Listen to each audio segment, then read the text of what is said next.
Hi friends, ನಮಸ್ಕಾರ. SSEM.377ಗೆ ತಮಗೆಲ್ಲ ಸ್ವಾಗತ.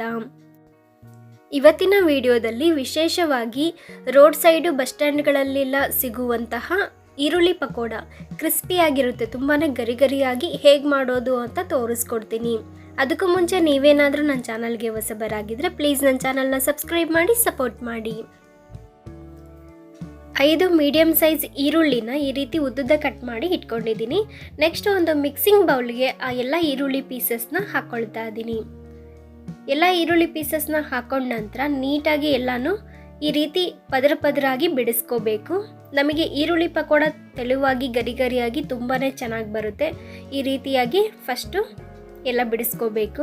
ನಂತರ 1 ಗಡ್ಡೆ ಬೆಳ್ಳುಳ್ಳಿನ ಜಜ್ಜಿಬಿಟ್ಟು ಹಾಕ್ಕೊಳ್ತಾ ಇದ್ದೀನಿ.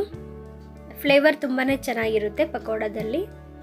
ಹಾಗೆಯೇ ಅಜ್ವಾನ್ ಕಾಳನ್ನ ಸ್ವಲ್ಪ ಒಂದು ಕೈಲಿ ಹಾಕೊಂಡ್ಬಿಟ್ಟು ಈ ರೀತಿ ಕ್ರಷ್ ಮಾಡಿ ಉಜ್ಜಿಬಿಟ್ಟು ಹಾಕ್ಕೊಳ್ತಾ ಇದ್ದೀನಿ. ಹಾಗೆ ಸ್ವಲ್ಪ ಇಂಗನ್ನು ಸಹ ಹಾಕ್ಕೊಳ್ತಾ ಇದ್ದೀನಿ. ಹಾಗೆಯೇ ಚಿಕ್ಕದಾಗಿ ಕಟ್ ಮಾಡಿರ್ತಕ್ಕಂಥ ಕೊತ್ತಂಬರಿ ಸೊಪ್ಪು ಹಾಗೆ ಕರಿಬೇವು ಸೊಪ್ಪನ್ನು ಸಹ ಹಾಕ್ಕೊಳ್ತಾ ಇದ್ದೀನಿ. ಈ ರೀತಿ ಕರಿಬೇವನ್ನು ಸಹ ಕಟ್ ಮಾಡಿ ಹಾಕ್ಕೊಳ್ತಾ ಇದ್ದೀನಿ. ಕರಿಬೇವು ಕೊತ್ತಂಬರಿ ಧಾರಾಳವಾಗಿ ಹಾಕ್ಕೊಳ್ಳಿ, ಚೆನ್ನಾಗಿರುತ್ತೆ. ಸ್ವಲ್ಪ ಜೀರಿಗೆ ಹಾಗೆಯೇ ಅಚ್ಕಾರದ ಪುಡಿನ ಉಪಯೋಗಿಸ್ತಾ ಇದ್ದೀನಿ. ಉಪ್ಪು ಖಾರನ ನೀವು ರುಚಿ ಅನುಸಾರ ಸೇರಿಸ್ಕೊಳ್ಬಹುದು. ನಾನು ಕ್ವಾಂಟಿಟಿ ಅನುಸಾರ ಖಾರದ ಪುಡಿನ ಹಾಕ್ಕೊಂಡಿದ್ದೀನಿ. ಹಾಕ್ಕೊಂಡು ಎಲ್ಲನೂ ಚೆನ್ನಾಗಿ ಮಿಕ್ಸ್ ಮಾಡ್ಕೊಳ್ಬೇಕು. ರೋಡ್ ಸೈಡ್ಗಳಲ್ಲೆಲ್ಲ ಕಲರನ್ನು ಹಾಕ್ಬಿಟ್ಟು ಪಕೋಡ ಮಾಡ್ತಾರೆ. ನಮಗೆ ತುಂಬಾ ಅಟ್ರಾಕ್ಟಿವ್ ಆಗಿರುತ್ತೆ. ಕೆಂಪಿಗೆ ಕಲರ್ ತುಂಬಾ ಚೆನ್ನಾಗಿ ಕಾಣಿಸ್ತಿರುತ್ತೆ. ನಾವು ಕಲರ್ನೇನು ಯೂಸ್ ಮಾಡ್ತಿಲ್ಲ, ಅದರ ಬದಲಾಗಿ ಖಾರದ ಪುಡಿನ ಹಾಕ್ಕೊಳ್ತಾ ಇದ್ದೀನಿ. ಹಸಿಮೆಣಸಿನ್ಕಾಯಿನೂ ಬೇಕಾದ್ರೆ ಚಿಕ್ಕದಾಗಿ ಕಟ್ ಮಾಡಿ ಸೇರಿಸ್ಕೊಳ್ಬಹುದು. ನಾನಿಲ್ಲಿ ಬರೀ ಖಾರದ ಪುಡಿನ ಉಪಯೋಗಿಸ್ಬಿಟ್ಟು ಪಕೋಡನ ರೆಡಿ ಮಾಡ್ಕೊಳ್ತಾ ಇದ್ದೀನಿ.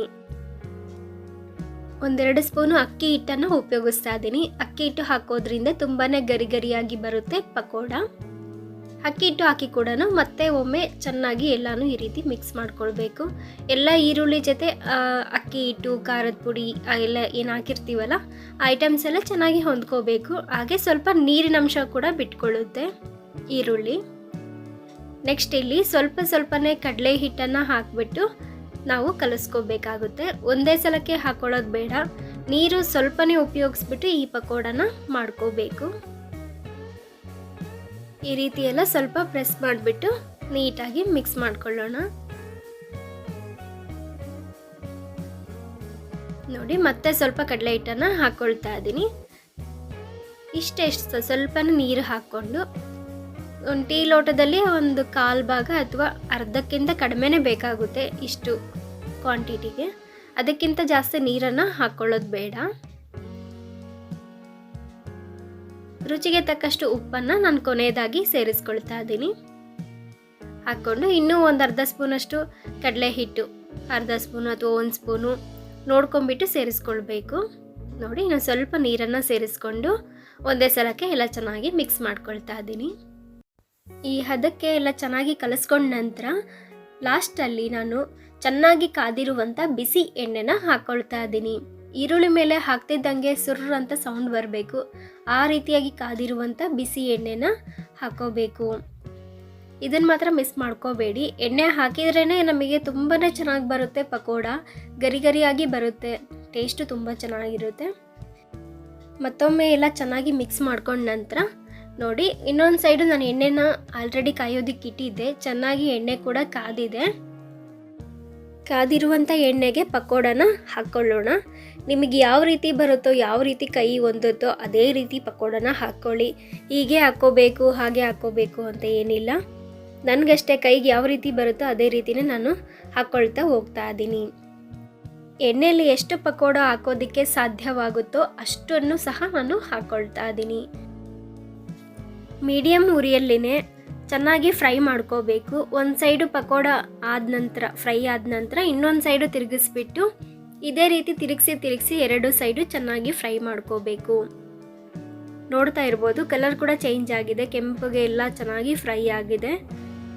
ತುಂಬಾ ಟೇಸ್ಟಿಯಾಗಿರುತ್ತೆ. ಸಂಜೆ ಸ್ನ್ಯಾಕ್ಸ್ ಟೀ ಟೈಮಿಗೆಲ್ಲ ನಾವು ಮಾಡ್ಕೊಳ್ಬಹುದು. ನೋಡಿ, ನಾನು ಸ್ವಲ್ಪ ಕರಿಬೇವು ಸೊಪ್ಪನ್ನು ಸಹ ಹಾಕ್ಕೊಳ್ತಾ ಇದ್ದೀನಿ. ಪಕೋಡ ತಿನ್ನುವಾಗ ಮಧ್ಯದಲ್ಲಿ ಗರಿಗರಿಯಾಗಿ ಇರುತ್ತೆ. ಈ ರೀತಿ ಕರಿಬೇವು ಹಾಕಿದರೆ ತುಂಬಾ ಡೆಕೋರೇಟಿವ್ ಆಗೂ ಕಾಣುತ್ತೆ, ಟೇಸ್ಟು ಕೂಡ ಚೆನ್ನಾಗಿರುತ್ತೆ. ಅದಕ್ಕೋಸ್ಕರ ನಾನು ಕೊನೆಯದಾಗಿ ಹಾಕೊಂಡ್ಬಿಟ್ಟು ಎಲ್ಲ ಕೆಂಪಗೆ ಗರಿ ಗರಿ ಆಗಿರ್ತಕ್ಕಂಥ ಪಕೋಡ ರೆಡಿ ಆದ ನಂತರ ತೆಕ್ಕೊಳ್ತಾ ಇದ್ದೀನಿ. ಇದೇ ರೀತಿ ಉಳಿದಿರ್ತಕ್ಕಂಥ ಪಕೋಡನ ಹಾಕೊಂಡ್ಬಿಟ್ಟು ಎಣ್ಣೆಯಲ್ಲಿ ಫ್ರೈ ಮಾಡ್ಕೊಳ್ತಾ ಇದ್ದೀನಿ. ಇವತ್ತಿನ ಈ ಸ್ಪೆಷಲ್ ಈರುಳ್ಳಿ ಪಕೋಡ, ಆನಿಯನ್ ಪಕೋಡ ರೆಸಿಪಿ ನಿಮಗೆಲ್ಲ ಇಷ್ಟವಾಗಿದೆ ಅಂತ ಭಾವಿಸ್ತೀನಿ.